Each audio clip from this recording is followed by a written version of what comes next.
going to burn up on entry. Have you ever wondered that, coming down a hill with your brakes on a lot of the time, you get down the bottom and you feel your brake pads or your rim on your rim brakes and they're quite warm.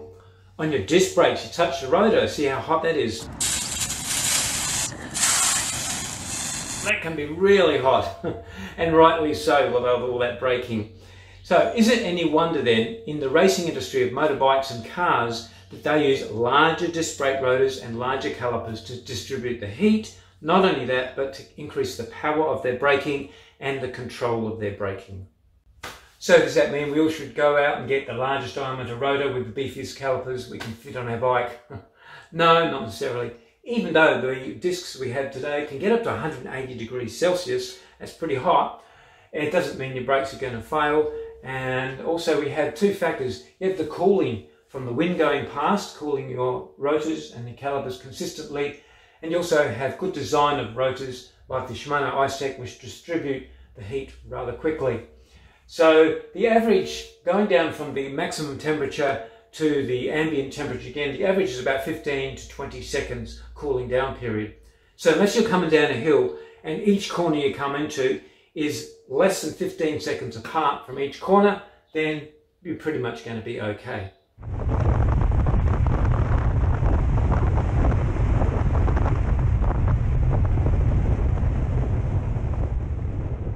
Most people will be perfectly satisfied with their off-the-shelf bike. The brakes supplied on their bike are adequate for all the braking requirements. However, if you regularly demand a bit more performance from your braking, then you will appreciate the advantages of larger rotors in 3 areas. First of all, the heat distribution is going to be more with a larger rotor because you have more metal surface. Secondly, your braking power will increase because of the leverage. The caliper will be biting on a larger radius away from the hub. And thirdly is the modulation or the control of your braking will be increased as well. And if you're in the market for a new bike, be aware that not all bikes come with 160 size rotors front and rear.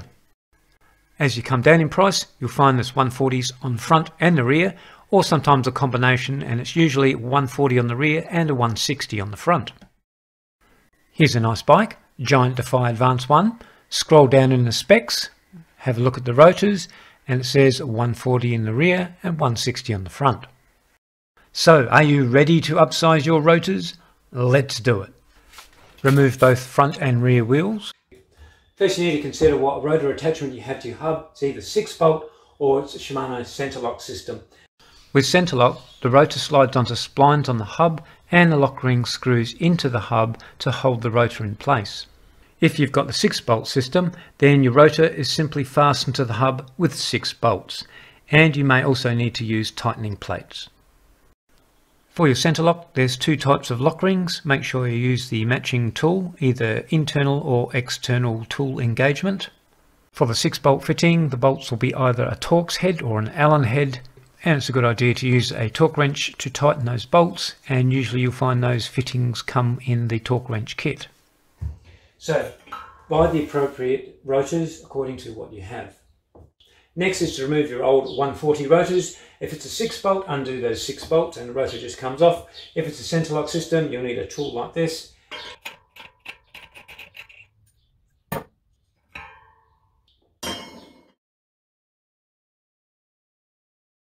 Next, read any stickers or labels on the rotor and then cut them off. Nothing more annoying than have a silly sticker like coming down a steep hill. Something smells like a plastic label burning or melting. When you're handling the rotor, try not to touch the braking surface with your fingers, just hold it with the spider like that. Next is we're going to put some grease on the hub there where the rotor fits, just a small smidgen because it's metal on metal. Always put grease where there's metal on metal unless otherwise there's a specific reason. Grease the lock ring thread, slide the rotor on the hub splines and put the lock ring on top. Now you need to tighten the lock ring up to about 40 Newton meters. So tighten the lock ring with your fingers as far as it can go. That way you know the thread has taken. Use a torque wrench, or if you know pretty much what 40 Newton meters feels like, then you can use an adjustable spanner and tighten it all the way to the 40 Newton meters. This is Goolwa, and that's the Murray River, mighty Murray River. Were you down there? And that's David coming along. George just arrived too, and he's got 160 on both. Yeah, 160 rotors on both. Spot on. Yeah. I'm going to be on the front a lot today. Yeah, I am. Except when I'm on the back. Except when I'm on the back. You'll be on the front all the time, except when I'm on the back. Don't will, sir. Yeah, don't will, sir. Don here's got 160 front and rear. David. You find those brakes pretty good? You've got 160 rotors. 160, yeah. Yeah. Instead of 140s, so they'd be a little bit more powerful. Yeah. Yeah. Beautiful brakes here. No. Yeah.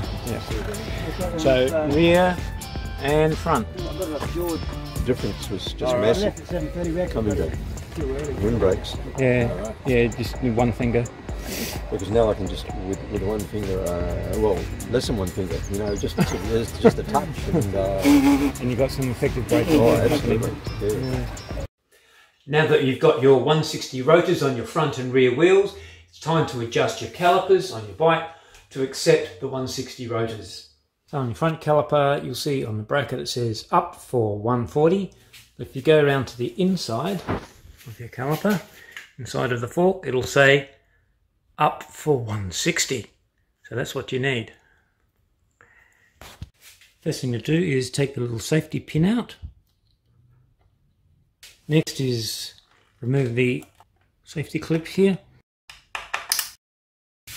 That thing there. Then undo and remove the Allen bolts so that the caliper is free from the forks.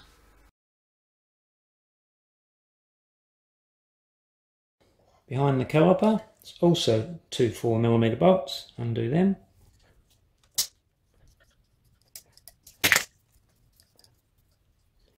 The bolts that you pull out will look like they have a nail stuck in the end.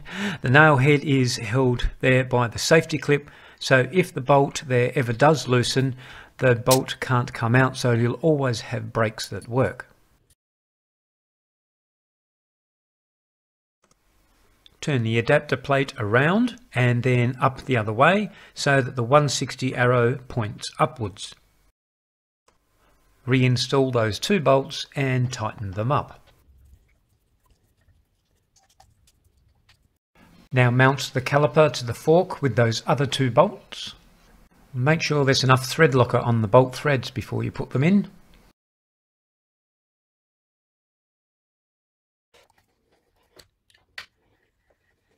Just leave it loose because you need to align it with the centre of your rotor anyhow. Put your front wheel in. So caliper scraping, so that just needs to be aligned. Now normally what you do is you put your brake on and you do up those two bolts, but that doesn't always work. And the reason is because you might have a bit of stress because your hydraulic cable isn't settled into your fork. So make sure there's very little stress from your hose forcing on the caliper, like that, otherwise it will keep on tilting the caliper. And preferably use one of these little gadgets. I've talked about these before, they're really good. Just put it on the rotor, turn it in to the brake pads, put your brake on and then do the bolts up and it centralises. If you haven't got one of these things, you can use business cards or playing cards, but preferably get one of them. They're cheap enough because playing cards and business cards are paper and they'll compress and but they'll do a good enough job. Right, so tighten the bolts up now. Take out the little dooflacky and beautiful. Put this little clip back on, safety clip. Put the safety pin back in, the same way it came out. Pushing it in may require a little bit of force. Then push the last couple of millimetres in with a flathead screwdriver, that works well. And that's your front caliper done. Now for your rear caliper you'll need your SMMAR 160. Did I get it right? There'll be the bracket, two washers, two bolts and the brake pad pin retaining clip. Again, first remove the safety pin. Now the brake says outside, so this faces out that way, and the writing faces downwards toward your frame. The reason is because these little bolts you're going to put in Need to recess inside that hole there nicely. See how it's recessed? Because if you do it the other way around, it's not recessed. Now remove the 2 caliper holding bolts. Then put the adapter and its 2 shorter bolts in place of the longer bolts. Now if you haven't got Loctite, again put some on there, but there's some factory Loctite on this one. Put the bolts in and evenly tighten them. Good and proper tight. Now with these washers, put one on each of those long bolts that you have. Again, if there isn't any thread locker on there, just put a little bit. As you can see, it's only going to be on the end.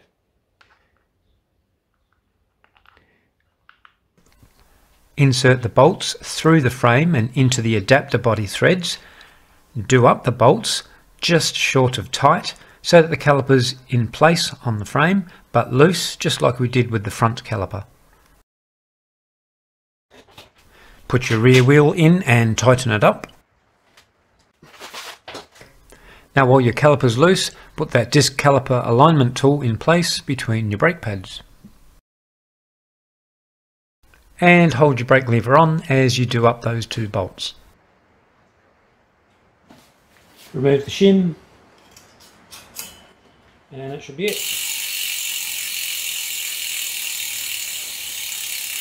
Brake on.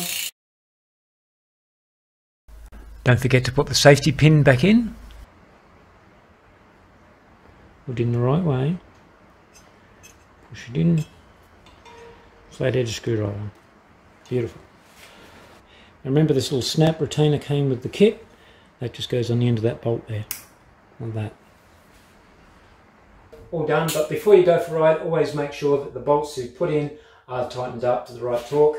And also, if you inadvertently touch the rotor with your fingers, which I often do sometimes, just give it a spray with brake cleaner or isopropyl alcohol and clean them off with a clean rag, and then you should be right.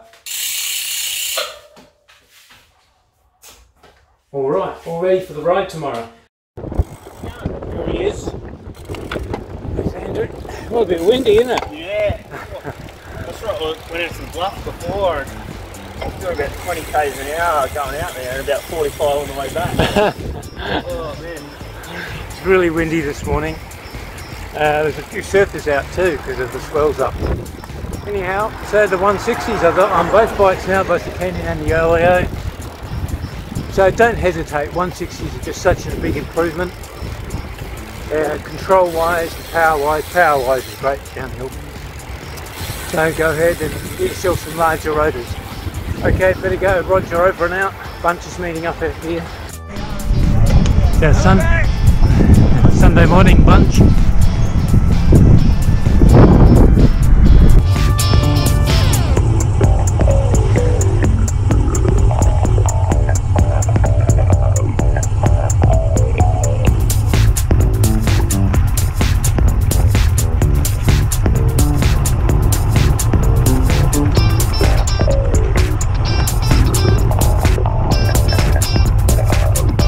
Then a steep hill, a couple of k's, and Oh, sorry. And that last corner, yeah, that's hot. That's quite hot. How are yours, Trev? Hot? hot to trot. Hot to trot. It's only the last How's corner. yours? Oh, you haven't got any. I don't use my brakes, mate. You don't use your brakes. Steve come past. I thought the man coming past with no brakes. Are yours hot, Jeff? And then the big bump up. A little bit, yeah. Your rims are hot too. Pretty hot, isn't it? Won't be hot in here.